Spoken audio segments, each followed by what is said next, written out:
काय वनु आता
न पुरे ही वाणी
नेनो शिवो कैसे लोखंडासी नेनो शिवो कैसे लोखंडासी आ आ थोरी वसांडी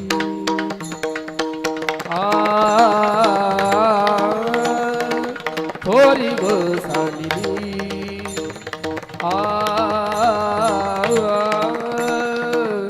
आपुले परिसे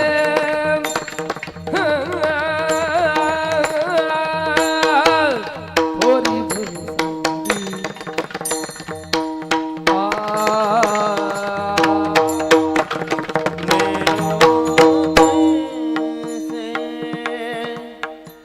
लोखंड से लोखंड से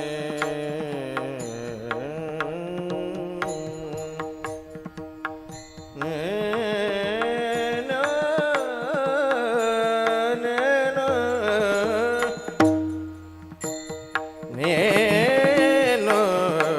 नैनो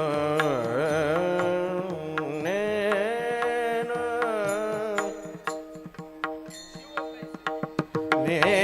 नैनो शिव कैसे लोखंड नैनो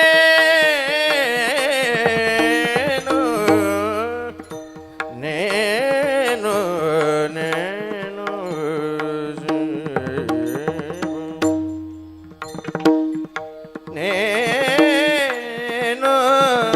नैनो नैनो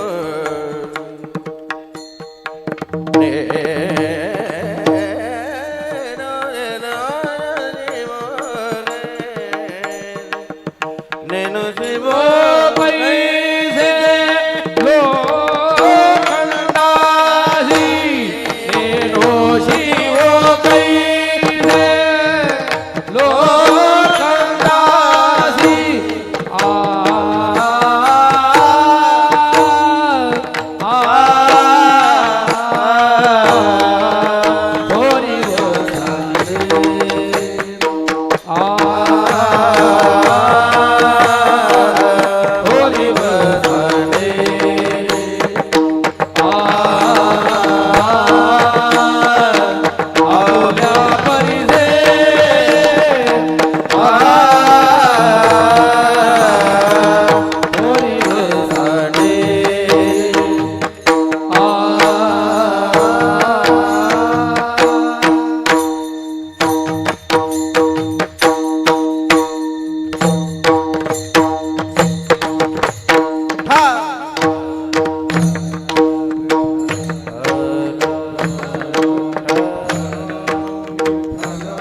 मस्तक चरणी ठेवितसे थोरी व सांडिली आपुली परिसे नेने शिवो कैसे लोखंडासी जगाच्या कल्याणा संतांच्या विभूती देह कष्टविती परोपकारे भूतांची दया हे भांडवल संता आपुली ममता नाही देही तुका म्हणे सुख पराविया सुखे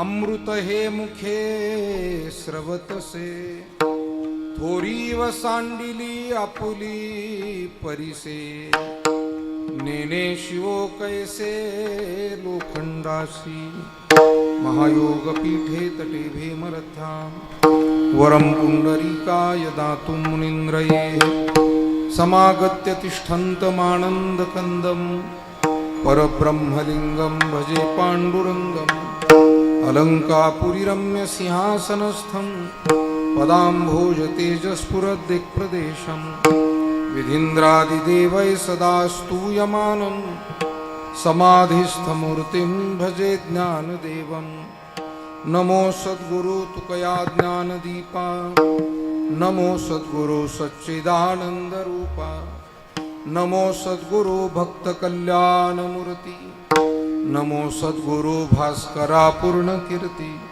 जयांचे केलिया स्मरण होय सकळ विद्येंचे अधिकरण तेची वंदू श्रीचरण श्री गुरूंचे ते नमस्कारोनी आता मस्तक हे पाया मस्तक हे पायावरी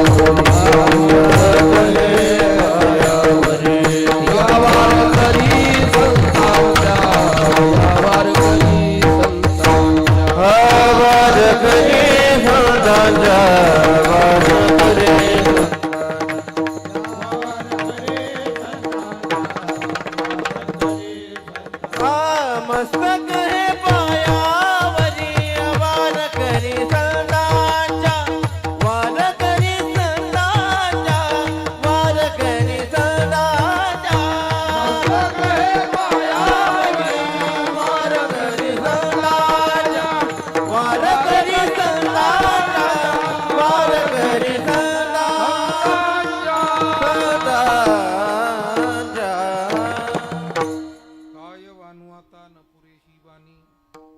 मस्तक चरणी ठेवितसे थोरी व सांडिली आपुली परिसे नेने शिवो कैसे लोखंडासी संत श्रेष्ठ जगत वंदनीय जगद्गुरु श्री तुकाराम महाराज यांचा 5 चरणांचा संत महात्म्यांच्या प्रती आपल्या अंतकरणातील अपार शुद्ध भाव आणि श्रद्धा प्रकट करणारा हा अभंग या अभंगद्वारा जगद्गुरु तुकाराम महाराज या भूलोकामध्ये अवतीर्ण झालेले जे संत महात्मे आहेत या संत महात्म्यांचं काय कुठल्या शब्दात वर्णन करावं अशा पद्धतीचा अंतकरणातला भाव प्रकट करतात महाराज म्हणतात मानवाला प्राप्त झालेली ही लौकिक वाणी संतांच्या वर्णनासाठी पुरेशी नाही आणि म्हणून त्यांच्या चरणी आम्ही फक्त नतमस्तक आहोत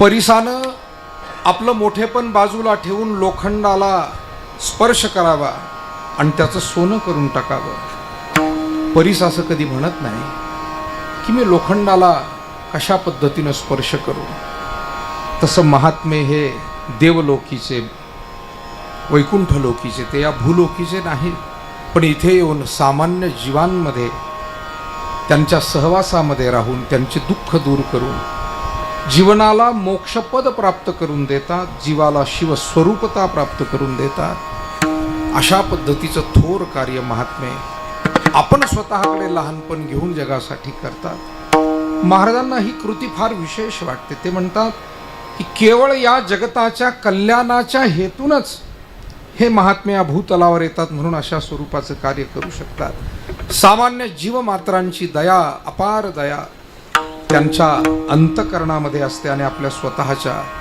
देहभावनेचं ममत्व त्यांच्या ठाई नसतं आणि इतरांच्या जीवनामध्ये निर्माण होणारं सुख संत महात्मे इतरांना सुख प्रदानही करतात आणि इतरांना प्राप्त झालेल्या त्या सुखानं पुन्हा तेच सुखी होतात. जसं लेकराचा शृंगार आईनं करावा, शृंगार केला आईनच, आणि तो शृंगार पाहून सुखावली देखील तीच.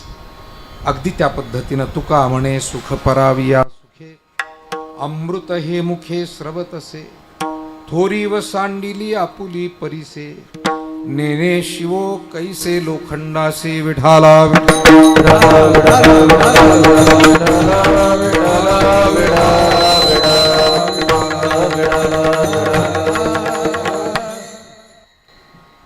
महाराष्ट्राच्या अध्यात्म परंपरेतील आणि विशेषतः वारकरी परंपरेतील एक पूज्य आणि थोर संत, ब्रह्मलीन स्वानंद सुखनिवासी पूज्य सावळाराम बाबा म्हात्रे यांच्या जन्मशताब्दी वर्षाच्या पूर्ववर्षाला, जन्मशताब्दी वर्ष महाराजांचं पुढचं 2027 साल, आणि त्या अगोदरच्या या प्रारंभी आपण त्यांची जन्मशताब्दी पूर्व हा सोहळा हे स्मरण या निमित्तानं करतो आहोत. अर्थात हेदूटने या पंचकृषी, त्याचबरोबर कल्याण तालुका असेल, डोंबिवली असेल, ठाणे जिल्हा किंवा कोकणाच्या सर्व विभागातील सर्व मंडळींचा सहभाग, ठाणे, रायगड, मुंबई आदी सर्व विभागातून लोक या सेवेमध्ये सहभागी आहेत. कैलासवासी रघुनाथ काळन क्रीडांगण, काटई बदलापूर पाईपलाईन रोड, हेदूटने या पंचकृषीमध्ये हा कार्यक्रम अत्यंत व्यापक अशा स्वरूपाचा आहे. या कार्यक्रमाला पार्श्वभूमी वारकरी संप्रदायाच्या एका अधिष्ठानाची आहे. कारण जसं 700 वर्षापूर्वी माऊली ज्ञानोबाराय, नामदेवराय, गोरोबा काका, सावता महाराज, सेना महाराज, नरहरी महाराज, चोखामेळा, जनाई, मुक्ताई अशा सर्व संतांनी हा संप्रदाय उभा केला, तसं प्रत्येक शतकामध्ये अगदी ईश्वर स्वरूप असलेले हे महात्मे या भूलोकामध्ये येत राहिले आणि त्यांनी या कार्याला सतत समाजापर्यंत पोहोचवण्याचं काम केलं. बुडत हे जन न देखावे डोळा, या अंतःकरणातल्या कळवळ्यानं त्यांनी हे काम केलं. आणि म्हणून 19व्या शतकामध्ये सुद्धा जी काही पूज्य संत मंडळी या भूलोकामध्ये अवतीर्ण झाली, त्यामध्ये पूज्य सावळाराम बाबा हे सुद्धा एक साक्षात्कारी, अत्यंत मातृहृदयाचे आणि तेवढेच निष्ठेनं, कठोरतेनं परमार्थ नियमावलीचं आचरण करणारे, समाजाला एकत्र करून सन्मार्ग दाखवणारे थोर संत विभूतिमत्व होऊन गेले. आणि म्हणून आपली जबाबदारी येते की त्यांची सेवा आपण केली पाहिजे. खऱ्या अर्थानं आपल्या सर्वांच्या या सेवेचा पुढाकार ज्यांनी घेतला, मी असं म्हणेल की सावळाराम बाबांनी ज्यांना ही प्रेरणा दिली ते भाषाप्रभू भागवताचार्य जगन्नाथजी महाराज पाटील यांचं एकदा टाळ्या वाजवून आपण अभिनंदन केलं पाहिजे. ते पूज्य महाराजांनी बाबांचे कार्य यथोचितपणे त्यांचा गौरव व्हावा. जी सेवा वारकऱ्यांच्या हृदयापर्यंत पोहोचावी, भगवंताच्या अस्तित्वापर्यंत पोहोचावी, सावळाराम बाबांचे आशीर्वाद प्राप्त व्हावे. ज्या सेवेमध्ये काहीतरी बाह्य भौतिक लौकिक दिखाव्यापेक्षा आंतरिक सद्भावना अधिक असाव्या, अशा काही अत्यंत शुद्ध सद्भावनेनं महाराजांनी या कार्यक्रमाचं आयोजन केलं. आणि परिपूर्णतः सावळाराम बाबांना पुढे ठेवून आपण सर्वांसोबत आणि प्रसंगी सर्वांच्या मागे राहून हे कार्य आपल्याला कसं करून घेता येईल, हा हेतू त्यांचा या कार्याच्या निमित्तानं आपल्याला दिसतो. विशेष आनंद या गोष्टीचा आहे की आपण सर्व कल्याण, डोंबिवली, ठाणे, रायगड, मुंबई सगळ्या भागातल्या मंडळींनी महाराजांना उत्तम प्रकारची साथ या कार्यामध्ये आपण दिलेली आहे. अर्थात ही महाराजांना साथ नसून ही सावळाराम बाबांची सेवा, आणि फक्त सावळाराम बाबांची सेवा नसून माऊलींची, तुकोबारायांची आणि प्रत्यक्ष पांडुरंगाची सेवा आपण करत आहात. कारण पूज्य सावळाराम बाबांची केलेली सेवा म्हणजेच ही पांडुरंगाची सेवा आहे. ते परब्रह्म स्वरूप आहे. देवते संत, देवते संत निमित्त त्या प्रतिमा, आणि इथे आल्यानंतर एक वेगळं समाधान वाटतं. शिस्तबद्ध भव्य दिव्य अशा स्वरूपामध्ये आपल्या सर्वांच्या उपस्थितीत माता भगिनी सत्पुरुष, समोर बसलेले माझे पूज्य सर्व गुरुबंधू, कीर्तनकार, प्रवचनकार, अभ्यासक, उपासक, अनेक भक्त भाविक, माता भगिनी, बालगोपाळ, त्याचबरोबर पूज्य सगळी गुणीजन आणि महाराज मंडळी, त्यामध्ये आज आवर्जून उपस्थित पूज्य जगन्नाथजी महाराज आणि आपल्या परिसरावर ज्यांचं विशेष प्रेम आणि अध्यात्म क्षेत्रातील एक अत्यंत आदरणीय व्यक्तिमत्व भागवताचार्य भगीरथजी महाराज काळे, त्याचबरोबर आपल्याला प्रत्यक्ष पांडुरंगाचा कृपा प्रसाद पंढरीतून आपल्यापर्यंत घेऊन आलेले भक्तिमूर्ती आदरणीय सतीशजी महाराज, मला वाटतं एकदा टाळ्या वाजवून त्यांचं अभिनंदन आपण केलं पाहिजे. अत्यंत गोड भारदस्त आपल्या आवाजानं भावपूर्वक सेवा प्रदान करणारे आपले आदरणीय देशमुख महाराज, त्यांनाही खऱ्या अर्थानं धन्यवाद दिले पाहिजे. त्याचबरोबर आमची सगळी पूज्य महाराज मंडळी, सगळे गुणीजन, मृदंगाचार्य, अत्यंत गोड पद्धतीनं हा कार्यक्रम संपन्न होताना जगद्गुरू तुकाराम महाराजांचा जो अभंग सेवेला घेतला आहे तो या सोहळ्याच्या आणि पूज्य महाराजांच्या सेवेच्या दृष्टीनंच महत्त्वाचा आहे. कारण काही कार्य ही अशी असतात की त्यांचं वर्णन करता येतं, काही कार्य ही अशी असतात की त्याविषयी बोलूच नये, वर्णनही करू नये, त्याविषयी फारसं चिंतन करू नये. म्हणून जी अत्यंत समाजासाठी हानिकारक, पापकारक, अहितकारक अशा स्वरूपाची कार्य असतात, महाराजांनी म्हटलंय, म्हणून वाचा जेने विसवे ते साधू कथा, असाधू कथेनं वाचा शिनते आणि साधू कथेनं वाचा विसावते. म्हणून साधारणपणे संतांचा महिमा, ईश्वराचा महिमा आणि पुण्यकर्माचा, सत्कर्माचा महिमा आपल्या वाणीनं गावा असा संकेत संत महात्म्यांनी आणि शास्त्राने आपल्याला दिलेला दिसतो. आपलं अंतकरण आणि आपली वाणी पवित्र होते ज्या वेळेला घेता सज्जनाची नावे, परंतु दुर्जनाची नावं घेऊन ते होत नाही. म्हणून काही वर्णनं अशी आहे ती करूच नये, काही विश्लेषणं अशी आहे फार त्या विश्लेषणामध्ये जाण्याचा प्रयासच करू नये. परंतु काही वर्णनं तोंड भरून करावी, ती करता येणंही शक्य असतं. एखाद्या विद्यार्थ्याला चांगले गुण मिळाले, आपण त्याचं कौतुक करत असतो.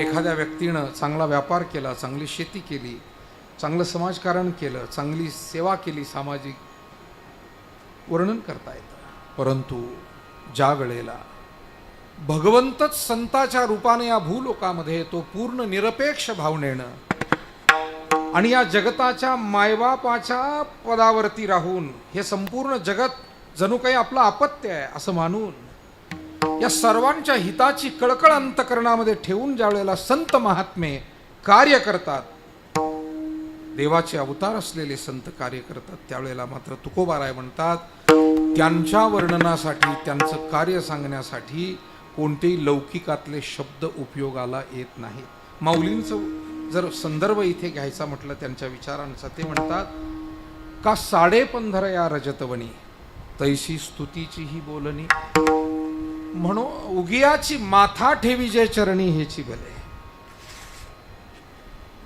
शुद्ध सोनं आहे, ज्याला आजच्या भाषेमध्ये 24 कॅरेट म्हणतात, नाही का, शुद्ध सोनं. आणि त्या शुद्ध सोन्याला जर का कोणी मुलामा द्यायचा ठरवला अन्य धातूचा, तर तो चालेल काय? त्याला अन्य धातूच्या मुलाम्याची गरज नाही.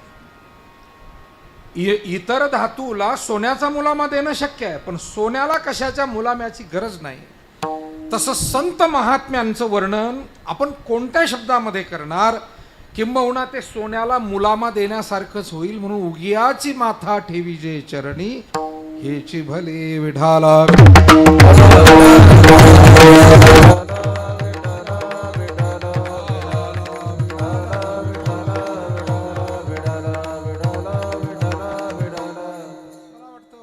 माऊलींनी केलेलं कार्य, तुकोबारायांनी, नाथरायांनी, सकल संतांनी केलेलं कार्य तितक्याच प्रभावीपणानं आणि त्याच अंतकरणानं पूज्य सावळाराम बाबांसारख्या अनेक संतांनी महाराष्ट्रामध्ये केलं. आम्ही येताना भगीरथजी महाराज आम्ही बोलत होतो मगाशी की परमेश्वराची योजना कशी आहे. भगीरथ महाराज म्हणाले की आपण जर प्रत्येक विभागात जर गेलो तर हे देवतुल्य संत भगवंताने पाठवले.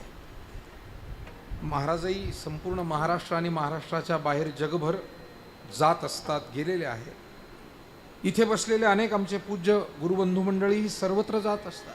आपण पाहतो जसं सरकारच्या व्यवस्थेमध्ये जिल्ह्याला कलेक्टर असतो, तालुक्याला तहसीलदार असतो, प्रत्येक विभागाला अधिकारी असतो, वेगवेगळी सगळी व्यवस्था केलेली असते. तसं मला वाटतं ईश्वराच्या योजनेमध्ये सुद्धा ही सगळी व्यवस्था असावी. आणि म्हणून जिल्ह्याला कलेक्टर असतो ना, असे काही जिल्हे ज्याच्यात असतात तो एक विभाग असतो. मला वाटतं पूज्य सावळाराम बाबा हे विभागीय अधिकारी आहेत. विभागीय अधिकारी महाराष्ट्रातल्या एका मोठ्या विभागाचे विभाग प्रमुख आणि संप्रदायाचे प्रमुख म्हणून त्यांनी काम केलेलं आहे. हे मोठं काम त्यांनी केलं. त्या कामाला काही तोड नाही. आणि म्हणून स्वतः आज खरं म्हणजे महाराजांच्या संकल्पनेतून आणि आपल्या कार्यकर्त्यांच्या संकल्पनेतून महाराजांचं जीवनचरित्र इथे ज्या पद्धतीनं साकारलंय, मला वाटतं या उत्सवामध्ये येऊन महाराज आता सगळ्या महाराष्ट्रातल्या माझ्यासारख्या सगळ्या वारकऱ्यांनी यायचं आणि इथून शिकून जायचं आहे. बरोबर आहे की हा उत्सव तुम्ही कोकणवासियांनी विशेष करून कल्याण डोंबिवली परिसरातील, ठाणे रायगड परिसरातील वारकऱ्यांनी अशा पद्धतीनं ठेवलेला आहे की महाराष्ट्रातल्या सगळ्या मंडळींनी यावं आणि आपापल्या भागात आपापल्या गुरुजनांचे संतजनांचे उत्सव कसे असावे, त्यांचे शताब्दी सोहळे, त्यांचे पुण्यतिथी सोहळे, सुवर्ण महोत्सव, अमृत महोत्सव, रौप्य महोत्सव जे काही करायचे ते कसे असावे, त्याचा हेतू काय असावा. आज कार्यक्रम होत आहेत पण कुठेतरी हेतू चुकतो आणि मग ते कार्य, एवढं सगळं कार्य होऊन ते अनाठायी झाल्यासारखं वाटतं. मला वाटतं आपण सर्व कोकणवासियांनी आज हा कार्यक्रम ज्या श्रद्धेनं, भक्तिभावानं आणि ज्या बारकाईनं इथे ठेवला आहे. महाराजांचं चरित्र अत्यंत सुंदर रीतीनं आणि याच मंडपामध्ये सहज आलेल्या सर्व भाविकांना ते पाहता येईल. त्याची जागा सुद्धा महत्त्वाची. एक तर आमच्यासारख्याला सुचलं नसतं, सुचलं असतं तर आम्ही मंडपाच्या मागे टाकले असते ते फोटो. कारण या सगळ्या गोष्टी समजाव्या लागतात, सुचाव्या लागतात. आणि म्हणून ही अशी कार्य पैसे गोळा करून होत नाही. पैसे गोळा करून गोंधळ घालता येतो, पैसे गोळा करून सेवा होत नाही. विठाला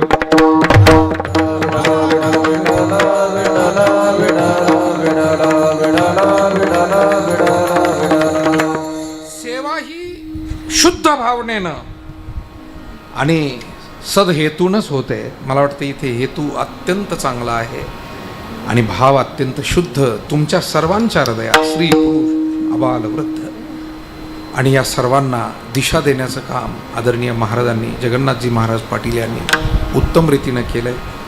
म्हणून या ठिकाणच्या अन्नदान व्यवस्थेत शिकण्यासारखं आहे, या ठिकाणच्या स्वच्छता व्यवस्थेमध्ये शिकण्यासारखं आहे, या ठिकाणच्या सगळ्या भजन कीर्तनादी व्यवस्था, ही कीर्तन मंडप व्यवस्था असेल, व्यासपीठ व्यवस्था असेल, पूज्य महाराजांच्या जीवनचरित्राविषयीची व्यवस्था असेल, सर्वच गोष्टी अतुलनीय, अप्रतिम, फारशी याचना आणि सूचना न करता हा उत्सव होतोय. फारशी याचना आणि सूचना न करता. नाहीतर काही वेळेला कीर्तन चालू असताना सुद्धा काही ठिकाणी स्वतंत्र माईक असतो सूचना करायला. पावती फाडा, पावती फाडा, पावती फाडा, चला कीर्तन ऐका नाही तर नका ऐकू पण पावती फाडा, पावती फाडा. भोंगेच भोंगे लावलेले असतात. आम्ही फिरतो, आम्हाला असं वाटतं एक वेळ करी या दुःखा वेगळे. ती कितीही गर्दी असेल तर ती गर्दी भक्ती मय वाटत नाही, तो फक्त गोंधळ वाटतो. विठाला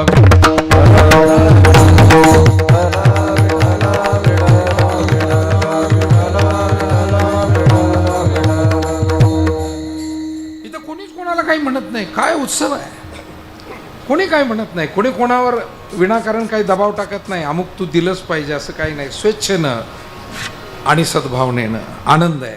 मला वाटतं येणाऱ्या काळामध्ये आपला धर्म, आपली संस्कृती, आपला संप्रदाय हा आपल्याला असाच उन्नतीकडे न्यायचा असेल, तो खऱ्या अर्थानं आपल्याला उंच शिखराकडे न्यायचा असेल तर आपल्याला याचना आणि सूचना कमी कराव्या लागतील. जेवढं होईल तेवढं, पण ते विना याचनेचं व्हावं, विना सूचनेचं व्हावं. समाज मनामध्ये उत्स्फूर्तता निर्माण व्हावी आणि त्यासाठी फक्त त्यांना प्रेरित करावं. उत्स्फूर्तता त्यांच्यात निर्माण झाली पाहिजे. जसं विद्यार्थ्याला कॉप्या देऊन तुम्ही एखाद्या परीक्षेत पास करू शकता, पण त्याच्यात जर अभ्यासाची प्रेरणा निर्माण केली तर तो आयुष्यभरासाठी एक विद्वान म्हणून समाजामध्ये स्थापित होऊ शकतो. विद्यार्थिनी असेल, विद्यार्थी असेल, अगदी त्या पद्धतीनं भाविकाला मला वाटतं आपल्या पूज्य सावळाराम बाबांसारख्या संतांनी हेच तर काम त्यावेळी केलं. म्हणून आज पिढ्यानपिढ्या आपण एवढे बहुसंख्य वारकरी उभे राहिलो. आज कोकण विभागातून वारकरी आले की संबंध महाराष्ट्र तुमच्याकडे अत्यंत आदराने पाहतो. कारण सर्व ज्या शिस्तीनं येतात, ज्या भक्तिभावानं येतात, तर मला वाटतं हा भक्तिभाव, ही शिस्त येणाऱ्या काळात सुद्धा आपली टिकली पाहिजे. आपलं चित्त हे काकड आरतीमध्ये असावं, आपलं चित्त हे पारायणामध्ये असावं, आपलं चित्त हे हरिपाठात असावं, आपलं चित्त हरिकीर्तनात सेवेत असावं. आपल्या चित्ताला विनाकारण वित्ताविषयी जास्त चिंतन नको, नाही का? आणि ते जर का सुरू झालं तर मग मात्र तुमची, माझी आणि सर्वांची सेवा बाजूला पडून जाते. आणि हे आपल्याला पूज्य सावळाराम बाबांनी शिकवलं. इथे दाखवलं आहे की सगळ्या भागात जाताना अनेक नद्या पार करून जाव्या लागायच्या. त्या काळी पूलही फार नव्हते, रस्ते फार नव्हते. तो काळ कशाला, अगदी 25 वर्ष मागे आपण गेलो तरीसुद्धा खूप दैन्य अवस्था ग्रामीण भागाची होती. शहर जर सोडलं, ग्रामीण भागाची अवस्था फार अत्यंत दयनीय होती. आणि अशा परिस्थितीत महाराजांनी त्या काळी साधारण 70-80 वर्षापूर्वी त्यांनी सेवा सुरू केली. त्यांच्या तरुणपणापासूनच ते भजन कीर्तन या सेवेत सहभागी झाले. मग कधी होडीत बसून, कधी पोहून जाऊन, कधी पायी प्रवास, कधी अन्य काही साधारण साधनानं प्रवास, अशा पद्धतीनं त्यांनी हे कार्य केलं. म्हणजे केवळ समाज उद्धाराचा हेतूच त्यांच्या अंतःकरणामध्ये होता की सगळ्या महाराष्ट्रामध्ये माऊली तुकोबारायांचे विचार पोचले, पण माझ्या कोकणात अजूनही ते घराघरात पोचले पाहिजे, ही तळमळ त्यांना लागून. जसं शेजाऱ्याची मुलं जर चांगली शिकत असली ना, तर आपल्या आईबापांनाही वाटतं आमच्या लेकरांनी सुद्धा काय करावं. त्यांनी 80% पाडले तर आपल्या लेकरांनी निदान 70% मार्क पाडावे. शेजाऱ्याची मुलं मुली IAS IPS झालेत, आमच्या लेकरांनी निदान शिक्षक तरी व्हावं, वकील तरी व्हावं, इंजिनियर तरी व्हावं, चांगला व्यापारी तरी व्हावं, चांगला शेतकरी व्हावं. ही जशी भावना आपल्या मायबापांच्या अंतःकरणात असते, तशीच भावना पूज्य सावळाराम बाबांच्या या अंतःकरणात, आणि ती प्रेरणा त्यांच्या कार्यामागे दिसते. आणि म्हणून ते जेव्हा पंढरी आळंदीला जात होते, त्यांना महाराष्ट्रातले वारकरी दिसत होते आणि त्यांना जाणवत होतं माझ्या कोकणातून मात्र माणसं कमी भेटत आहेत. ही खंत त्यांना, मला असं वाटतं, अस्वस्थ होत असतील सावळाराम बाबा जेव्हा प्रदक्षिणा करत असतील पांडुरंगाची, अस्वस्थ होत असतील की मला माझ्या रायगडचे माणसं जास्त का भेटत नाहीत, मला माझ्या ठाण्याची माणसं जास्त का भेटत नाहीत, मुंबईची का भेटत नाहीत, रत्नागिरी, चिपळूण आणि सगळ्या कोकण विभाग, पालघर असेल, मला का भेटत नाहीत. आणि मग त्यांनी पूज्य वामन बाबांचा आशीर्वाद घेऊन ज्या तळमळीनं काम सुरू केलं, मला वाटतं त्या तळमळीमध्ये स्वतः पांडुरंग उतरला आणि मग हे कार्य, हा झंझावात पुढे गेला. एकामागून एक चांगले शिष्य मिळत गेले, चांगले सहकारी मिळत गेले. आणि जसं ज्योतीनं ज्योत पेटवत जावी, ज्योत से ज्योत जलाते चलो, प्रेम की गंगा बहाते चलो. आपण तरेला नवे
नव्हे ते नवल हा आपण तरेल नव्हे ते नवल.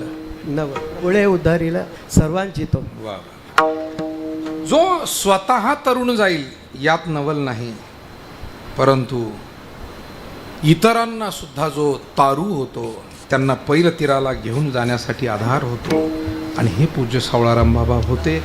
आणि म्हणून खऱ्या अर्थानं जगद्गुरु तुकोबाराय जे वर्णन करतायत, जे वारकरी संप्रदायातल्या सगळ्या पूज्य संतांच्या कार्याला विभूतिमत्वाला लागू होतं आहे, ते सावळाराम बाबांना सुद्धा लागू होतं आहे. महाराज म्हणतात की त्यांचं वर्णन, त्यांचं कार्य सांगण्यासाठी कोणतेही शब्द ते अपुरे पडत आहेत. जसं भगवंताचं वर्णन करण्यासाठी ते करावं, आपण जरूर करावं, पण शब्द पुरे पडत नाही. असितगिरी समंशात कज्जलम सिंधू पात्रे सुरतरुवर शाखा लेखणी पत्रमुर्वी लिखती यदि ग्रहीत्वा शारदा सार्वकालम तदपि तव गुणानाम ईशपारम न याती. विठाला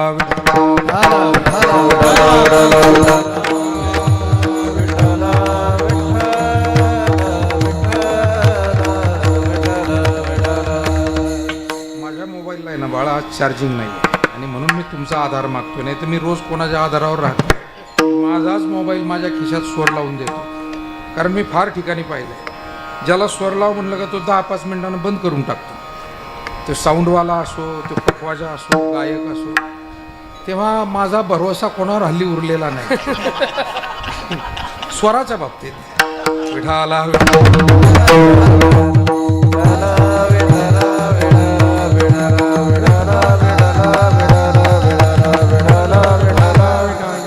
बाहेर मुक्कामी असल्यामुळे माझं ते डिस्चार्ज आहे, त्यामुळे तुम्हाला विनंती करतोय आजच्या दिवस झालं सहकार्य तर करा.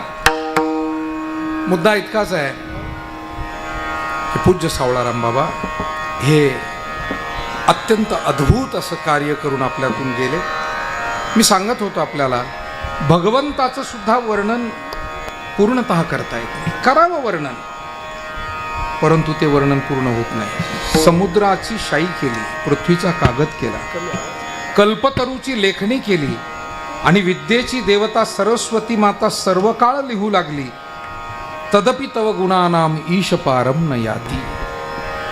तसंच संत महात्म्यांच्या बाबतीमध्ये सुद्धा जगद्गुरु तुकोबाराय अभंगाच्या प्रथम चरणात काय वाणू आता पुरे वाणी, काय वाणू आता पुरे वाणी, काय वाणू आता पुरे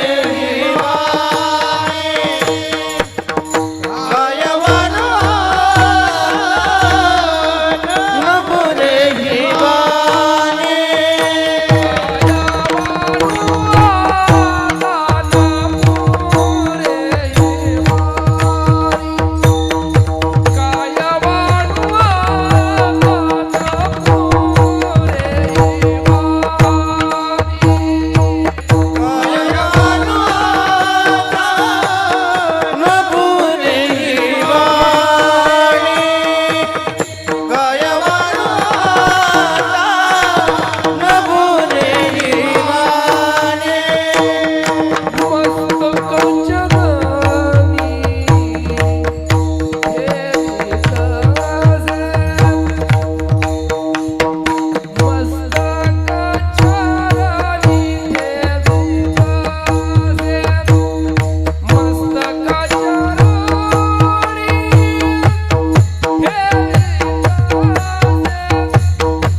कीर्तनाला ते भक्तिरस पूर्ण करतायत, शृंगारित करतायत. महाराज म्हणतात, तुकोबाराय म्हणतात, काय वानू आता न पुरे ही वाणी, मस्तक चरणी ठेवी तसे. काही गोष्टीच अशा आहे मायबाप हो, जसं मायबापांचं ऋण फिटत नाही म्हणतात, त्यांचं वर्णनही करता येत नाही. गुरुजनांचं, संतजनांचं ऋण फिटत नाही आणि त्यांच्या त्या सगळ्या कार्याचं वर्णन सुद्धा करता येत नाही. त्याचं कारण ते ज्या पद्धतीनं आपल्याला एक दुसरा जन्म देतात. आपण विद्वत जनांना द्विज असं म्हणण्याची आपल्याकडे परंपरा आहे, जे दुसरा जन्म ज्ञानाच्या रूपानं आपला घडवून आणतात, अज्ञान घालवतात आणि एक नवा जन्म देतात. गुरु हे आपल्याला जन्मदाते आहेत, म्हणून गुरुला आई म्हटलेलं आहे, मायबापही म्हटलेलं आहे. सांगण्याचा मतितार्थ इतका आहे की अशा पद्धतीनं ज्यांनी आम्हाला जन्म दिला, मला असं वाटतं आपण फक्त सेवाच करू शकतो, आपण नाही परत त्यांना जन्म देऊ शकत. ज्या आईवडिलांनी जन्म दिला आपण त्यांना जन्म देऊ शकतो का? नाही.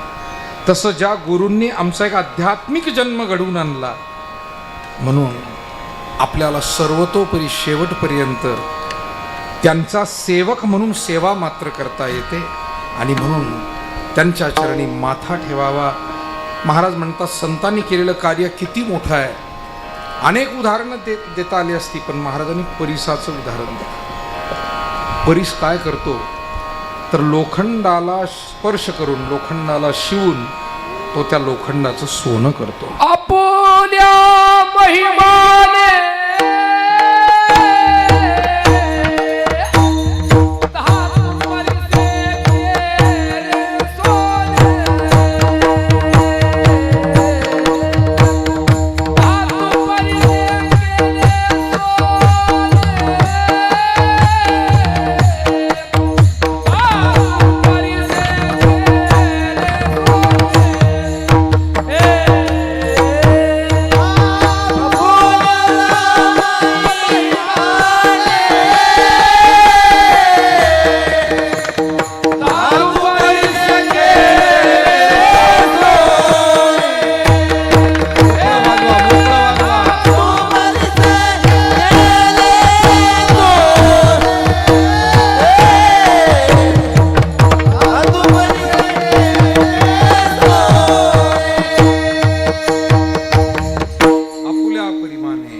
धातू परिसे केले सोने.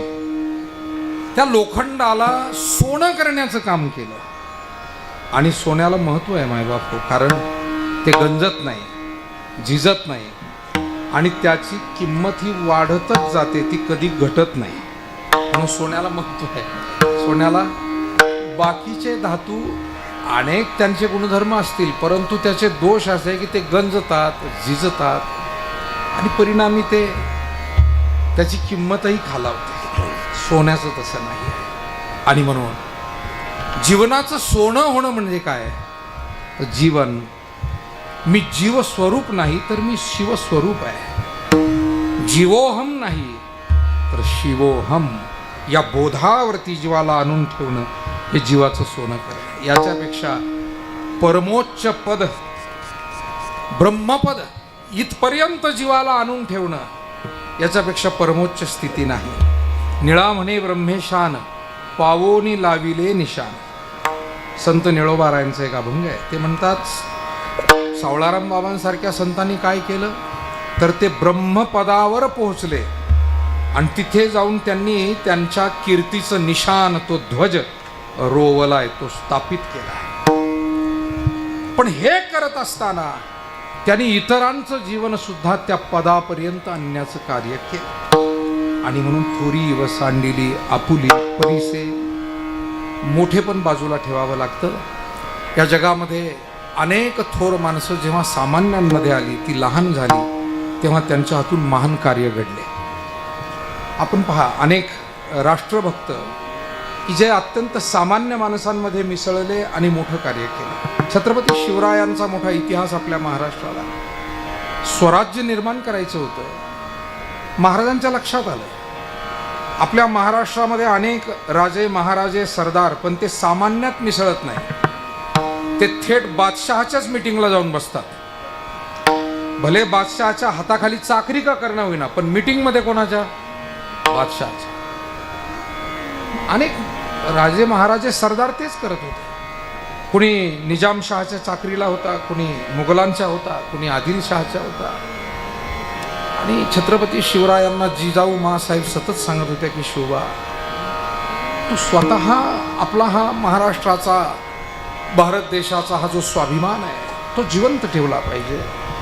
आणि त्यासाठी सामान्य 18 पगड जातीतल्या सगळ्या जीवाभावाच्या सहकाऱ्यांना एकत्र केलं पाहिजे. गुणवान, अत्यंत वेगवेगळ्या क्षेत्रातली महत्वाची माणसं तू हेरली पाहिजे.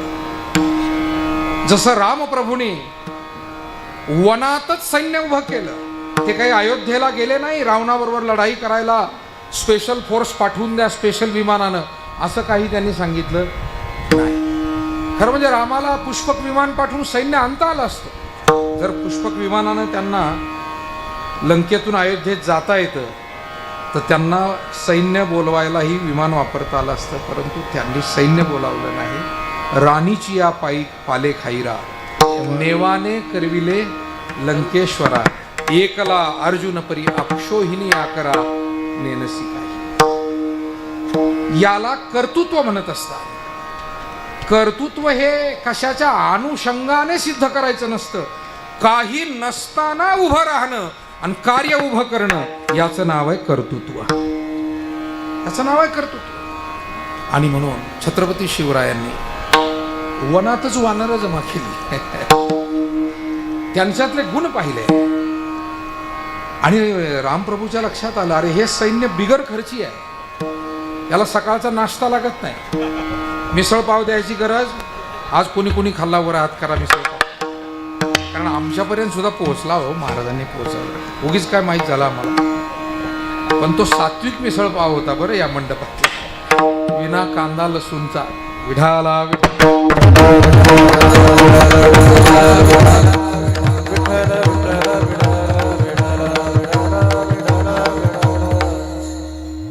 रामप्रभूंनी विचार केला, हे सैन्य याला भोजन द्यायची गरज नाही, नाश्त्याची गरज नाही, निवासाला आमची कुठे रूम पाहून सोय करा असंही हे सैन्य म्हणत नाही. याच्यापेक्षा किफायतशीर आणि प्रभावी सैन्य जगामध्ये असूच शकत नाही. याला म्हणतात मॅनेजमेंट गुरु, बरं का, याला मॅनेजमेंट गुरु. आणि म्हणून रामायण महाभारत गाथा ज्ञानेश्वरी का वाचायची, कुणी वाचायची? फक्त वारी करणाऱ्या सामान्य वारकऱ्यांनी वाचायची असं नाही मायबाप हो. तर MBA करणारा, इंजिनिअरिंग करणारा, डॉक्टर असणारा, इंजिनियर असणारा, राजकीय क्षेत्रात काम करणारा, सामाजिक क्षेत्रात काम करणारा, सायंटिस्ट असणारा, शेतकरी असणारा, मला वाटतं शेतकऱ्यापासून ते सायंटिस्ट पर्यंत सर्वांना मार्गदर्शन आपल्या धर्मग्रंथातून मिळतं. सर्वांना, लहान सर्वांना प्रेरणा त्याच्यातून मिळते, घ्याव्यात तेवढ्या थोड्या.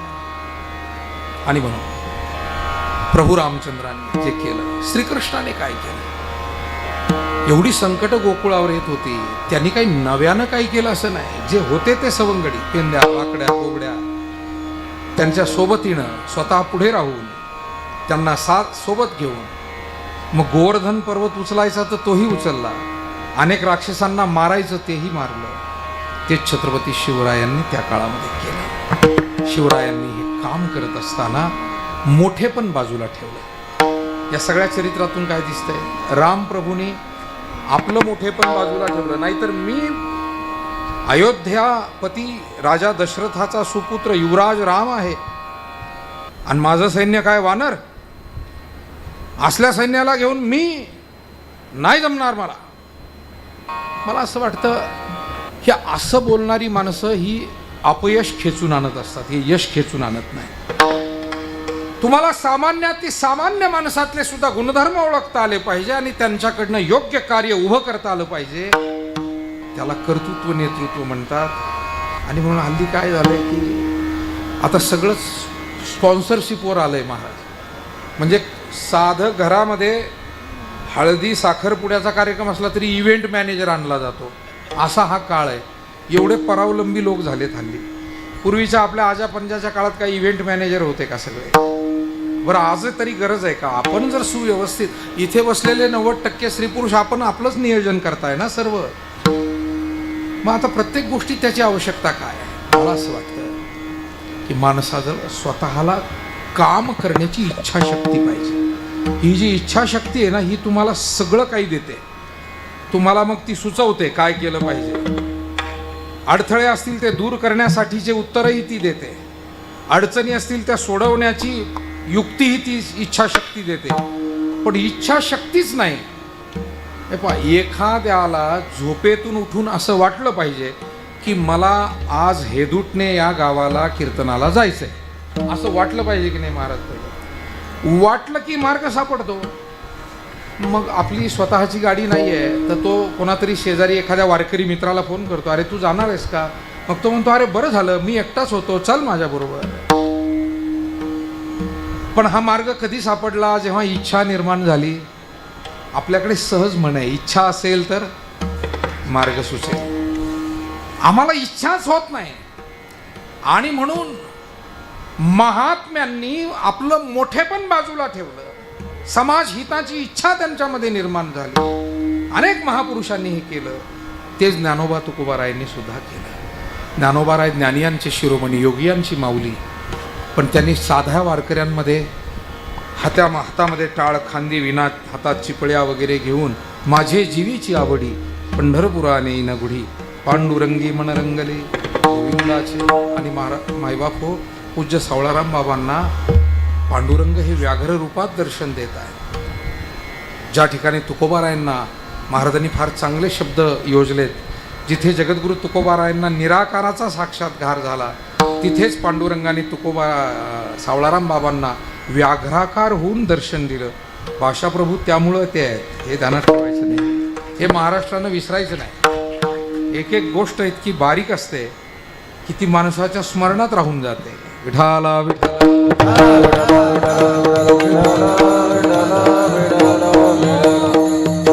तेव्हा या निराकारानं ज्या पूज्य सावळाराम बाबांना व्याघ्राकार होऊन दर्शन दिलं, ते सावळाराम बाबा साधे होते का? ज्यांना प्रत्यक्ष हनुमंतरायांनी दर्शन दिलं नव्हे, हनुमंतराय त्यांचं दर्शन घेण्यासाठी झटपट करत होते, असं चरित्र आहे. प्रत्यक्ष पूज्य. आणि म्हणून हा ज्यांचा अधिकार आहे. पण त्या सावळाराम बाबांनी मला मारुतीराय भेटले म्हणून मी हेदुटण्याच्या मारुतीला भेटणार नाही असं काही ते म्हणले. ज्यांना मारुतीरायाचा साक्षात्कार होता ते हेदुटण्याच्या मारुती नावाच्या माणसाला सुद्धा भेटत होते, त्याच्याही खांद्यावर हात ठेवत होते आणि त्यालाही म्हणत होते, मागच्या वर्षी नाही आलास वारीला, पण यावर्षी यावं लागेल बरं तुला, कामं लवकर आवरून घे. हे त्याला प्रेमानं ते सांगत होते. यालाच म्हणतात थोरी व सांडिली आपुली परिसे. परीस लहानपण घेतो लोखंडाला शिवतो, तसं महात्मे देव स्वरूप असताना या जीवांमध्ये रमतात, तुमच्या आमच्यात बसतात, उठतात, तुमच्या आमच्या सुखासाठी हे सगळं कार्य करतात. आम्ही वैकुंठवासी आलो याची कारणासी, बोलिले जे ऋषी साच भावे वर्ताया.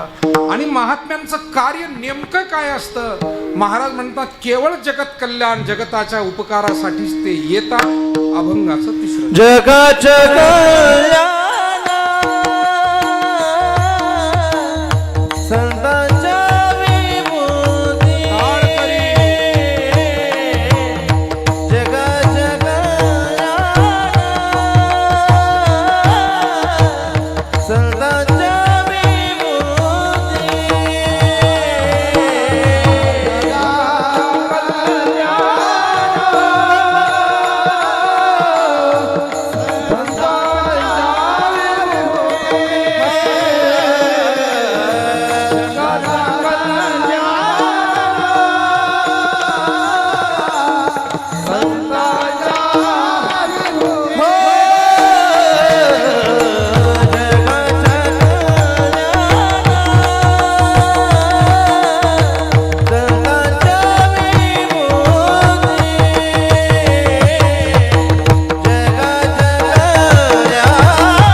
जगत कल्याणार्थ महात्मे भूतलावर येतात आणि इतरांच्या साठी आपला देह झिजवतात. मला वाटतं देह हा झिजतच असतो, लोक झिजवत असतात, पण त्याचे हेतू आपला प्रपंच, आपला स्वार्थ, आपलं स्वतःचं भलं यासाठीच माणसं जास्त झिजत असतात.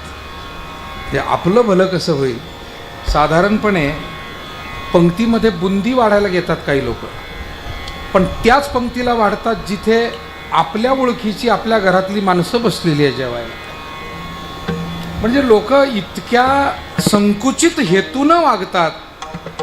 सावळाराम बाबा होणं फार कठीण आहे, संत होणं फार कठीण आहे, कारण संत होण्यासाठी हे ममत्व बाजूला ठेवावं लागतं आणि या सगळ्या जनता जनार्दनाला आपलं म्हणावं लागतं, सगळ्याला आपलं म्हणावं लागतं, सगळ्यांचं भलं व्हावं, व्हावे कल्याण सर्वांचेही भावना, किंबहुना सर्व सुखी पूर्ण होवो निती लोकी भजिजो आदिपुरुखी अखंडित. माऊली जसं म्हणतायत तसंच तोच भाव मला वाटतं पूज्य सावळाराम बाबांच्या हृदयामध्ये होता आणि म्हणूनच त्यांनी सर्व जाती धर्माच्या लहान थोर जीवमात्रासाठी कार्य केलं. आणि म्हणून वारकरी म्हणून आपली सर्वांची जबाबदारी येते की त्यांची सेवा आपण करणं ही आपली सर्वांची जबाबदारी. जगाच्या कल्याणा संतांच्या विभूती जगत कल्याणार्थ येतात आणि देह कष्टविती परोपकारे. या प्राणी मात्रांविषयी झिजतात. का झिजतात? त्याचं कारण प्राणी मात्राविषयीची अपार दया. तरी दया ते ऐसी पूर्ण चंद्रिका जैसी. पौर्णिमेचा चंद्रमा जेव्हा आकाशामध्ये उदयमान होतो त्यावेळेला तो शीतलता प्रदान करतो, आपल्या किरणातून अमृतही देतो, शीतलताही आपल्या प्रकाशातून देतो. पण तो असं म्हणतोय का सज्जनाला मी शीतलता देईल आणि दुर्जनाला देणार नाही? तर तो सर्वांसाठी शीतल असतो. तसं महात्म्यांचं कार्य वेगळं आहे मायबापू जगामध्ये. म्हणून देव वेगळा आणि संत वेगळे आहे. देव हा जशाला तसा आहे. भक्ता राखे पायापासी दुर्जनासी संहारी हा देव आहे. पण दुर्जनाला सुद्धा सन्मार्ग सापडावा ही कळवळा ज्यांच्या अंतःकरणात आहे ते संत आहे. अज्ञानी लावावे सन्मार्गासी,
अज्ञानी लावावे जे स्वतः तृप्त आनंदी आहे, समाधानी आहे, त्यांनी जगाचाही ताप निवारण करावा आणि आज्ञ मार्गाला, आज्ञजनाला या ज्ञान मार्गाकडे आणावं, भक्ती मार्गाकडे आणावं. आणि हे काम संत महात्म्यांनी केलं. पण का केलं त्याचं कारण या जीवमात्राविषयी ममत्व नाही आहे, नुसतं समत्व आहे. समम सर्वेषु भूतेषु. सर्व प्राणी मात्रांच्या ठाई मला वाटतं ममत्व ही एक सामान्य व्यावहारिक भावना आहे, आपलेपणा. पण ते आणि मी वेगळा नाही आहे, ही समत्व भावना, ही अभेद भावना आहे. आणि वेदांताच्या दृष्टीनं संत महात्मे सर्व जीवमात्रामध्ये सर्वाभूती पाहे एक वासुदेव कुसोनिया ठाव.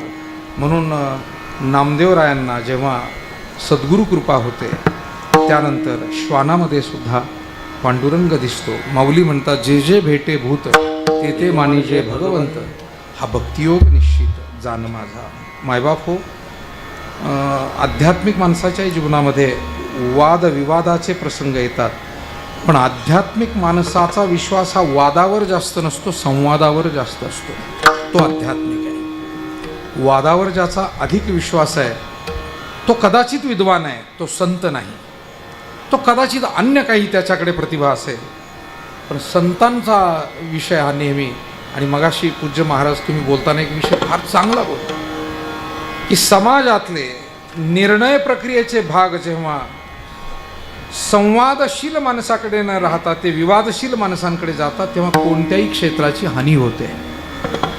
सामाजिक, धार्मिक, राजकीय, कौटुंबिक, व्यावहारिक कोणतेही क्षेत्र असू दे, शैक्षणिक, संवादमय जीवन असलेल्या माणसांपेक्षा विवादमय जीवन असलेल्या लोकांच्या हाती सत्तासूत्र, निर्णयसूत्र गेली की मग विवादावरच भर अधिक होत जातो. म्हणून घरातला म्होरक्या सुद्धा संवादशील असेल तर त्या घरात संवाद जास्त राहतो, आणि घरातला प्रमुख विवादावर भर देणारा असेल तर मग आता वरूनच जर ते आलं, अजेंडा तो राबवला, वरिष्ठालाच वादविवादाची आवड असेल तर खाली वादविवादच पोचतात. आणि म्हणून मायबाप हो, पूज्य सावळाराम बाबांसारखे, माऊली तुकोबारायांसारख्या संतांनी समाजामध्ये सुसंवाद घडवला. गरीब श्रीमंतामध्ये सुसंवाद, शहरी ग्रामीणामध्ये सुसंवाद, सर्व जाती जातीमध्ये सुसंवाद, सर्व विविध विचारधारेमध्ये सुसंवाद, आणि यातून एक अवघं अध्यात्ममय गोड विश्व निर्माण व्हावं ही त्यांची भावना होती. आणि हे सगळं ते का करत होते तर सर्व प्राणी मात्राविषयी, सज्जन दुर्जनासह सर्व प्राणी मात्राविषयी त्यांच्या मनामध्ये दया होती. अभंगाचं चौथं चरण. भूतांची दया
हे सुरुवात ठाईच्या पकडीतून केलेली होती, आणि बरोबर इतक्या लगदपणे ती धुमाळीतून त्याचा पुन्हा शेवट केला.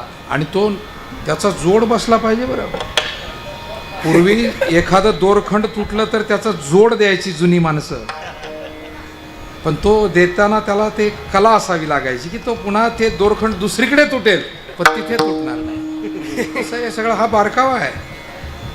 तर हे सगळं सेवेतूनच येतं.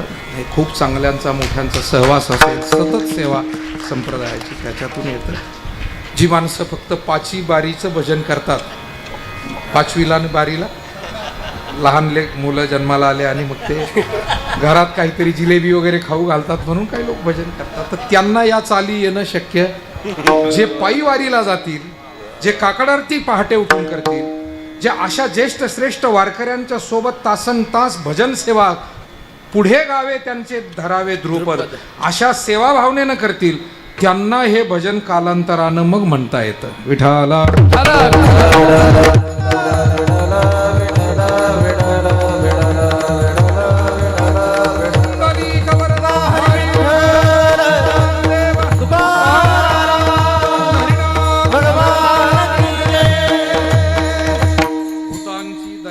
भांडवल संता आपुली ममता नाही देही. सर्व मनुष्यासह सर्व प्राणी मात्राविषयी अंतःकरणामध्ये ज्यांच्या दयार्द्र भाव आहे. आणि म्हणून तर आमचे गुरु महाराज पूज्य श्रद्धेय नारायणगिरीजी महाराज सांगायचे की माऊली ज्ञानोबारायांच्या आईवडिलांना समाजाने त्या काळी देहांत प्रायश्चित्त त्या काळच्या समाज व्यवस्थेनं त्यांना सुनावलेली ही शिक्षा. परंतु इतक्या मोठ्या सगळ्या दुःखाला सामोरं जाऊन त्याच माऊलींनी समाजासाठी मात्र सुखाचं पसायदान मागितलं. सर्व जीव सुखी व्हावे ही भावना त्यांनी व्यक्त केली. का? त्याचं कारण क्रियेला प्रतिक्रिया आहे सामान्य माणूस देत असतो. संत हा नेहमी आपल्या सद्भावनेनं जगाशी व्यवहार करत असतो, म्हणून तर तो संत असतो. आणि म्हणून संतत्वाची व्याख्या कळणं, संत होणं ही फारच वरची गोष्ट आहे, मोठी गोष्ट आहे. त्या गोष्टीच फार दूरच्या आहेत, त्या अनुभवण्याच्या गोष्टी आहेत, त्या बोलण्याच्याही गोष्टी नाही आहे. आपल्या सगळ्यांना तिथपर्यंत जाणं कधी शक्य होईल मला माहिती नाही आहे. पण जे पूज्य सावळाराम बाबा माऊली तुकोबारायांच्या पंक्तीत जाऊन बसलेले हे संत आहेत, त्याचं कारण यांच्यामध्ये त्या सगळ्या सद्भावना होत्या. हे महात्मे जर क्रियेला प्रतिक्रिया देत बसले असते तर वारकरी समाज उभा राहिला नसता. फार फार तर 10-5 केस उभ्या राहिल्या असत्या आणि 10-5 विभागात भांडणं उभी राहिली असती. भांडणं उभी करणं हा संतांचा हेतू नव्हता. भांडणं मिटवणं, समाजाला उभं करणं. आता याच्यातून आपल्याला पटेल ते घ्या, नाही पटलं तर माझं मला म्हणून परत द्या. पण हेच या संतांचं चरित्र आहे, याच्यापेक्षा वेगळं चरित्र त्यांचं नाही. विठाला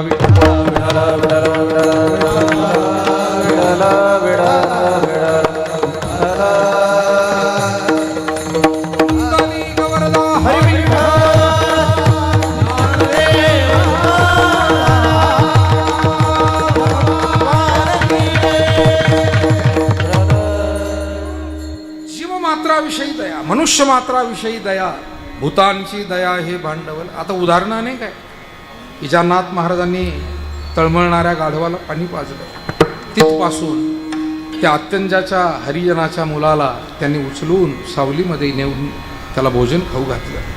त्याचं कारण संत हे मानवतावादी होते, संत हे ईश्वर साक्षात्कारी होते आणि त्यांना सर्वांमध्ये तो ईश्वर दिसत होता. म्हणून भूतांची दया हे भांडवल लागतं. बरं, कोणतंही काम करायचं असेल, व्यवसायाला सुद्धा काय लागतंय, काही सामुग्री लागते, भांडवल लागतं. तो व्यवसाय, एखाद्याला हार्डवेअर आणि काही वेल्डिंग करायची तर त्याला ते भांडवल पाहिजे ना, ती मशिनरी पाहिजे, त्यासाठी काही भांडवल पाहिजे.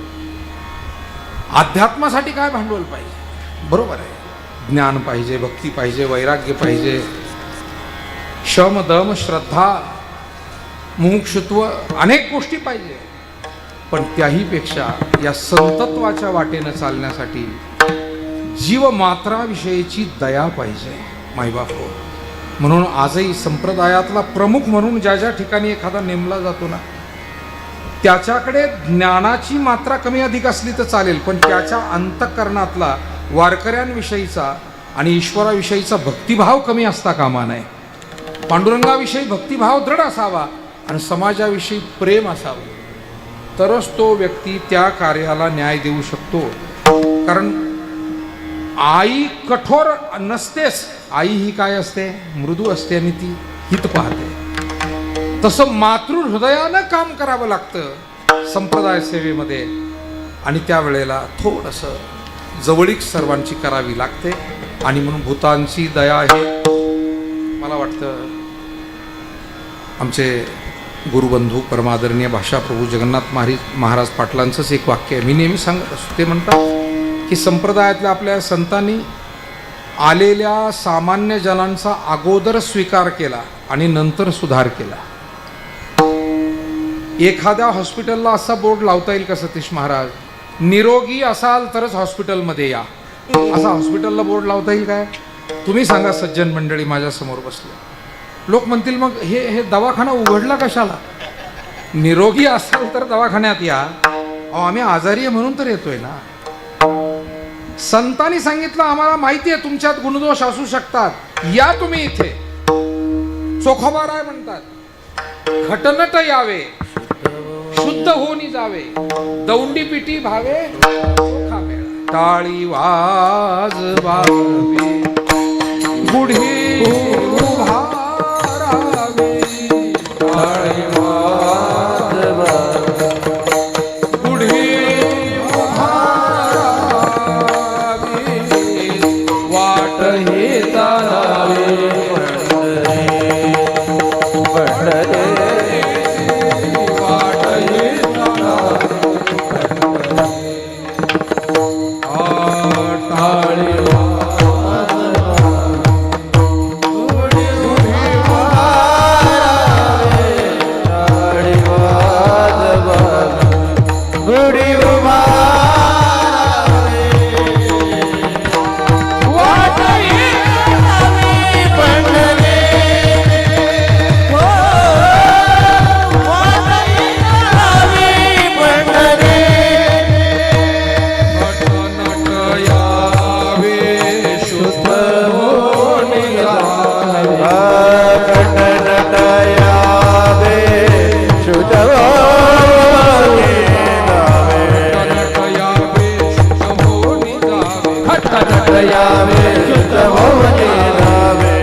अभंग आहे. संत चोखोबारायांचा फार गोड अभंग आहे. आपण फक्त म्हणतोय हो, ज्यांनी निर्माण केल्या खरंच ती गोड माणसं आहेत. तर टाळी वाजवावी, गुढी उभारावी या अभंगात शेवटी म्हणतात खट नट यावे, शुद्ध होऊन जावे, दौंडी पिटी भावे, चोखा मेळा. सर्वांचा अगोदर महाराजांचं वाक्य आहे की स्वीकार केला पाहिजे आणि मग सुधार होऊ शकतो. ते उदाहरण देत असतात. अंगणात खेळणारं लहान बाळ, मुलगी किंवा मुलगा, हातपाय चिखलानं मातीनं माखलेले असतात, पण ते पळत पळत घरात जेव्हा येतं, आजी किंवा आई काय करते, पहिलं त्याला जवळ घेते, त्याच्या डोक्यावरून हात फिरवते, एखादी त्याची गालाला छान पप्पी घेते आणि मग त्याचे हातपाय धुवून त्याचे कपडे बदलवून त्याला पावडर गंध लावून त्या बाळाला काय करते, ती छान करते. असंच जर हातपाय माखलेलं चिखलानं किंवा मातीनं मूल आलं आणि बापानं किंवा आजोबानं पाहिलं तर ते पहिलं काय करतात, ते पहिलं एक झपाटा देतात. कळत नाही, अशा हातपाय माखून येतात, जा हो हातपाय धु. आता त्या लेकराला स्वतःवरच ती जबाबदारी देतात, आई ते करत नाही. काल महाराज एक फार छान वाचलं मी, एका मोठ्या महात्म्याचा एक भाव वाचत होतो. त्यांनी सांगितलं संतांनी आम्हाला खांद्यावर घेतलं नाही, संतांनी आम्हाला डोक्यावरही घेतलं नाही, संतांनी आम्हाला कडेवर घेतलं. भागलिया मज वाहतील कडिये त्यांची आने जोडे. खांद्यावर जर घेतलं ना एखाद्याला तर त्याला स्वतःचा बॅलन्स सांभाळण्याची जबाबदारी स्वतःवर राहते, बरोबर आहे. आणि संतांना भीती वाटली असेल, खांद्यावर घ्यावं तर ही माणूस जात आहे, ही फार कठीण जात आहे, ही खांद्यावरची डोक्यावर कधी बसेल काही सांगता येत नाही, ही माणसांची जात आहे. तेव्हा संतांनी तितकी रिस्क घेतली नाही आपल्याला खांद्यावर घेण्याची. पण त्यातला विनोद सोडून द्या, भाव समजून घ्या. खांद्यावर जे बसतात ना दुसऱ्याच्या, त्यांना स्वतःला धरावं लागतं, स्वतः बॅलन्स धरावा लागतो. पण जे कडेवर बसतात ना, त्याचा संपूर्ण भार आणि त्याचा संपूर्ण आधार हा ज्यानं कडेवर घेतले तोच करत असतो. म्हणून संतांनी या समाजाला खांदिये नाही तर कडिये वागवलंय, आणि इतक्या प्रेमानं. आणि म्हणून भूतांची दया हे भांडवल संता, प्राणी मात्राची दया आहे. आणि आपुली ममता नाही देही, स्वतःच्या देहभावनेचा विचार संत महात्मे मायबाप हो. सेवा ही देहभावाच्या पलीकडे गेल्याशिवाय होत नाही. सीमेवर लढणारे आमचे सैनिक बंधू भगिनी आहे, अनेक वेळा सणावाराची ड्युटी करणारे पोलीस बंधू भगिनी आम्ही पाहतो, अनेक क्षेत्रातली माणसं आम्ही पाहतो. कोरोनामध्ये आम्ही आरोग्य सेवेत काम करणारे डॉक्टर, नर्स आणि बंधू भगिनी पाहिले. त्या आशा वर्कर्स पासून ते सर्व डॉक्टरपर्यंत स्वतःच्या देहावर उदारच व्हावं लागतं, जीवावर उदार व्हावं लागतं, तेव्हा सेवा करता येते. मग साधारण समाजातल्या या सेवा देह भावनेतून अलिप्त झाल्याशिवाय होत नाही. अध्यात्माची सेवा तशी होईल काय? आणि म्हणून संत महात्मे सुद्धा आपुली ममता तरी या देहावरी उदास वैशी आपली, उखिता जैसा बिढारी बैसला आहे. या देहाला कसं सांभाळायचं? तर एखादा जसा स्नानाला गेलेला वारकरी आहे आणि तो आपली पिशवी दुसऱ्या वारकऱ्याकडे देतो, हे पहा मी चंद्रभागेचं स्नान करून येतो, माझी पिशवी माझं सामान सांभाळ बरं तोपर्यंत. मग त्या दुसऱ्या वारकऱ्याची पिशवी हा एक वारकरी सांभाळतो, तो ती पिशवी व्यवस्थित सांभाळतो, दुर्लक्ष होऊ देत नाही. परंतु माझी आहे असंही म्हणत नाही, त्याविषयी ममत्वही होऊ देत नाही. तसं या देहाकडे दुर्लक्ष होऊ देऊ नका, पण ममत्वही आपल्याला होऊ द्यायचं नाही. कारण देह हे काळाचे, धन कुबेराचे, येथे मनुष्याचे. आणि म्हणून आपुली ममता, महात्म्यांना या देहाची ममता नाही. आणि इतर समाजाला सतत सुखी ठेवण्याचं काम. मायबाप हो, कधी कधी बुद्धिवादी लोक प्रश्न विचारतात, सप्ताहानी काय होत आहे, पारायणाने काय होत आहे, हरिकीर्तनाने काय होत आहे? तर हरिकीर्तनाने, सप्ताहाने समाज मन सुखावतं आणि सुधारतं. दोन गोष्टी आहे, समाज मन सुधारतही आणि सुखावतही. आणि आज जगामध्ये करोडो रुपये खर्च करून ही गोष्ट घडत नाही. शरीर सुखावतं तात्पुरतं, मन सुखावत नाही. मन दुःखी ते दुःखीच राहतं, मन विकलांग कायमचं, अतृप्त ते अतृप्तच राहून जातं. आणि म्हणून जगामध्ये आज आपण पाहतो सुखासाठी लोक कोणकोणत्या मार्गाला जात आहेत. अपेक्षा सुखाची आहे, परंतु पदरात दुःख पाडून घेतात, कारण चुकला असे दिसे पंथ. नाना प्रकारच्या अघोरी मार्गाला, अंधश्रद्धेच्या मार्गाला समाज जातोय. खरं तर समाजाने संतांच्या मार्गानं जावं. मार्गी याची बहुत पुढे गेले साधू संत, या भक्ती मार्गानं साधू संत अगोदर गेलेत, जिथे मन सुधारतही आणि सुखावतही. ज्या हरिभक्तीनं हा लाभ होतो, हा इतका चांगला लाभ, ऐसा लाभ बांधा गाठी, असा सोडून माणसं काय काय करत नाही. आज महाराष्ट्र कोणत्या दिशेनं, कोणत्या स्थितीतून जातोय? मला वाटतं महाराष्ट्रामध्ये अजूनही बहुसंख्य आपल्यासारखे अनेक स्त्री पुरुष वारकरी जे शुद्ध हरिभक्तीचा आश्रय घेऊन सेवा करतायत, त्यांना धन्यवाद आहे. पण जे चुकीच्या अघोरी आणि अंधश्रद्धेच्या मार्गानं जे अजूनही जाण्याची इच्छा धरत असतील, त्यांनी कृपया सावध व्हावं, कारण त्याच्यात तथ्य नाही आहे. संतांनी त्याच वेळी सांगितलं, मोडोनिया वाटा सूक्ष्म दुस्तर. या सूक्ष्म वाटा आहे, दुस्तर आहे, केला राज्यभार चाले ऐसा. आणि आपण आजही सावध जर होत नसू तर मला असं वाटतं हा धोका. आणि कोण करतं? सामान्य वारकरी करत नाही महाराज.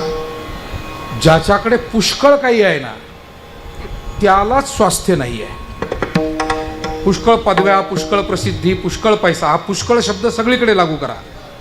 पैसा, प्रसिद्धी, पैसा, सगळं ज्याला आहे ना, हे ते सगळे लोक असतात की सगळं असताना सुद्धा यांना काय आहे माहिती आहे? मी एक वारकरी म्हणून सतीश महाराज, जगन्नाथजी महाराज, मी एक विचार करतोय गेल्या काही दिवसामध्ये की ज्याच्या घरात विठोबारायाची भक्ती आहे आणि ज्ञानोबा तुकोबारायांचे ग्रंथ आहे ना, त्याला हे सुचणारच नाही. वा वा, सुचणारच नाही. आणि सगळी यादी नावं तुम्ही काढून पहा वेगवेगळ्या अशा अंधश्रद्धेत अडकलेल्या लोकांची. ज्याच्या घरात विठोबा नाही आहे आणि गाथा ज्ञानेश्वरी नाही आहे ते हे सगळे दरिद्री लोक आहेत. दरिद्री, मी दरिद्री म्हणतो त्यांना. फार गरीब लोक आहेत हे सगळे. ज्याच्या घरात गाथा ज्ञानेश्वरी नाही अशा गरीबाच्या घरी चहा सुद्धा घ्यायचा नाही बरं भाऊ. चहा पण घ्यायचा नाही. विठाला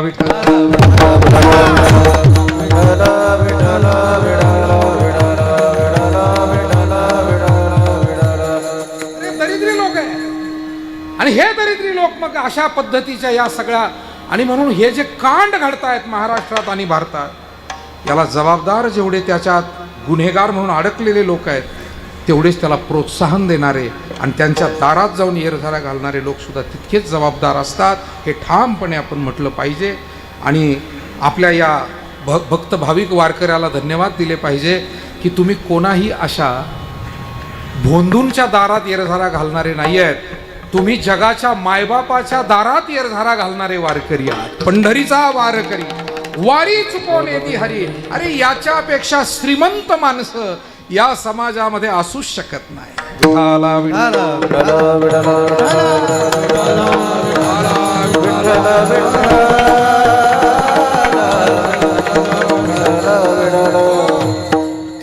आणि म्हणून आता विवाद अनेक आहेत.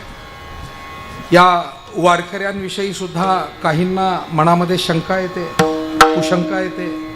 पण मला असं वाटतं आपल्याला गुणदोष प्रत्येकामध्ये असतात. पण त्या नेमक्या दोषाविषयी जर बोलणाऱ्यांनी बोललं तर ती गोष्ट ग्राह्य धरण्यासारखी असते. परंतु नेमक्या दोषांविषयी न बोलता आपण काहीतरी, कारण आपण तिथे गेलेलोच नसतो, आपण रावळात गेलेलो नाही, आपण दिंडीत गेलेलो नाही, दिंडी आपल्या गावाहून गेली तरी आपण कधी दिंडीला आलेलो नाही, पालखीला आलेलो नाही. मग आपल्याला इतरांच्या नोटवरती काही भाष्य करता येणार नाही. तेव्हा वारकरी संप्रदाय हा विचारांचं स्वागत करणारा संप्रदाय आहे. कोणी वाद प्रतिवाद केला तरी वारकरी संप्रदायाला त्याचं काही अन्यथा वाटत नाही, ते वावगं वाटत नाही. विचारांनी उत्तर देणं ही संप्रदायाची परंपरा चालत आलेली आहे.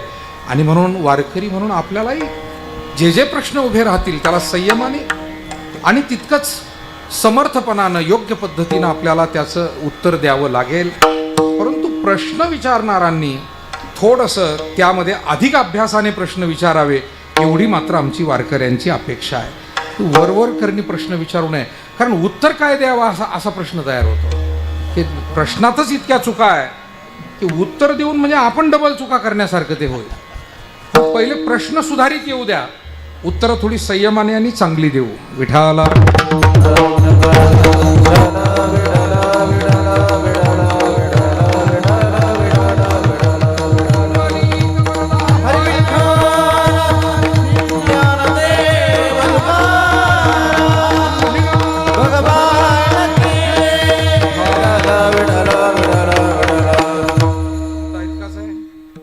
आपल्याला इतरांच्या सुखात आपलं सुख मानता आलं पाहिजे. आणि महात्मे ते करतात मायबाप हो, ते या जगाला जवळ घेतात, जगामध्ये सुधारणा घडून आणतात.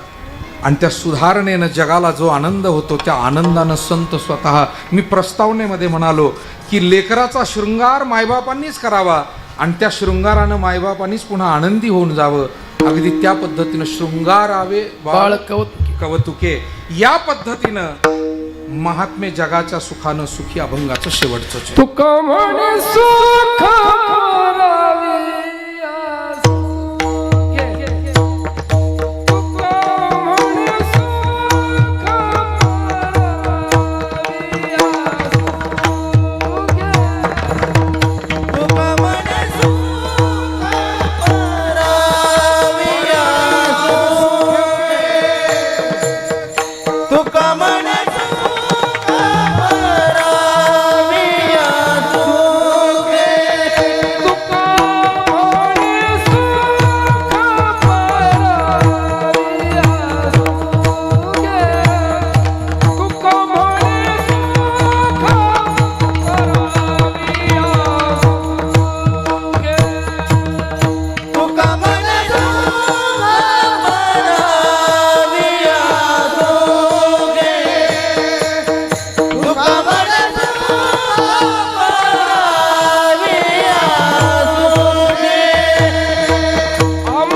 विठोबार कुमार जय जय विठोबार कुमार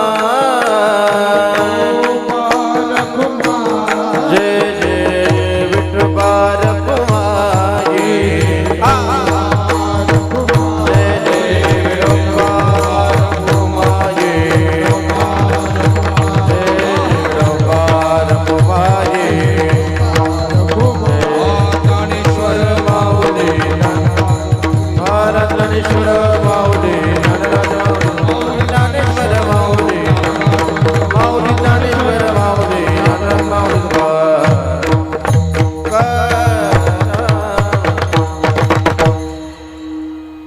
झालेली सेवा पूज्य सावळाराम बाबांच्या चरणी, माऊली तुकोबाराय आणि पांडुरंगाच्या चरणी, सद्गुरूंच्या चरणी समर्पित करतो. हे दुटणे या पंचक्रोशीत होणारा कल्याण तालुका, ठाणे, रायगड, मुंबई परिसराचा हा पूज्य सावळाराम बाबांच्या जन्म शताब्दी पूर्व वर्षाला अगोदर साजरा होत असलेला हा उत्सव. आणि अशा या उत्सवामध्ये आज अक्षय तृतीयेच्या दिवसाची सकाळच्या सत्रातली सेवा, की जी अक्षय तृतीया आपल्याला अत्यंत महत्त्वाचा संदेश देणारी आहे. भगवान श्रीकृष्णाने ज्या अक्षय तृतीयेविषयी देव आणि पितरांची सेवा विशेषत्वानं या दिवशी करावी, त्याचा विशेष लाभ होतो, अधिक लाभ होतो असं सांगितलं. आजच्या दिवशी केलेलं पुण्य सेवा ही अक्षय राहते असंही सांगितलं गेलं. आज भगवान परशुरामांचाही जयंती आहे, भगवान बसवेश्वरांची जयंती आहे, भगवान हयग्रीवांची जयंती आहे, नरनारायण ऋषींची आज जयंती आहे, माता अन्नपूर्णेची आज जयंती आहे. म्हणजे आजचा दिवस तसा जर थोडा बारकाईनं पाहत गेलो तर बरंच काही मोठा विस्तार आजच्या या दिवसाचा आहे. म्हणजे या औचित्यावरच कीर्तन होऊ शकेल, परंतु शेवटी उत्सव सावळाराम बाबांचा आहे आणि म्हणून मी असं ठरवलं होतं की सुरुवातीला या विषयाचा वहापोसुद्धा नको यायला, कारण ते मग वेगळ्या दिशेनं कीर्तन जाईल. कीर्तन हे सावळाराम बाबाच्या सेवेशी केंद्रित राहावं हा माझ्याही मनातला शुद्ध भाव होता. आणि म्हणून अक्षय तृतीयेला बद्रीनाथ आणि केदारनाथाची कपाटंसुद्धा उघडतात. आजपासून बद्री केदाराची यात्रा सुरू होते. असा अत्यंत महत्त्वाचा आजचा हा दिवस आहे. आपल्याही जीवनातील सुख, शांती, समाधान, आनंद अक्षय व्हावं, त्याला क्षय नसावा आणि आपलं जीवन पूज्य संतांच्या, सावळाराम बाबांच्या, पांडुरंगाच्या कृपेनं कृपांकित व्हावं एवढी प्रार्थना करतो आणि सेवेला विराम देतो. विठ्ठल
ज्ञानदेव तुकाराम ज्ञानदेव तुकाराम तुकाराम तुकाराम तुकाराम तुकाराम पंढरी गवतार विठ्ठल श्री ज्ञानदेव तुकाराम पंढरीनाथ भगवान की जय.